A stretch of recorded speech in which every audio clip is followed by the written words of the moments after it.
So I am super excited to be collaborating with NUWAVE Bravo XL Air Fryer Grill Oven. I received it about a week ago and I am super pumped.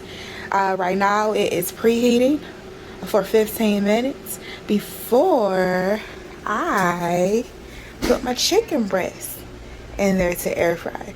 So I can't wait to see the finished product. Yippee! Now it's done preheating, so I'm just about to spray the pan with some ham olive oil.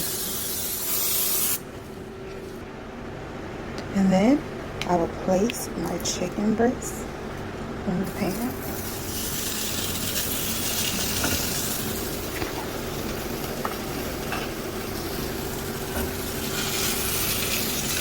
Yep. And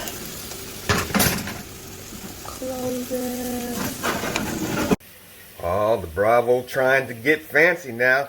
Got the little countdown clock.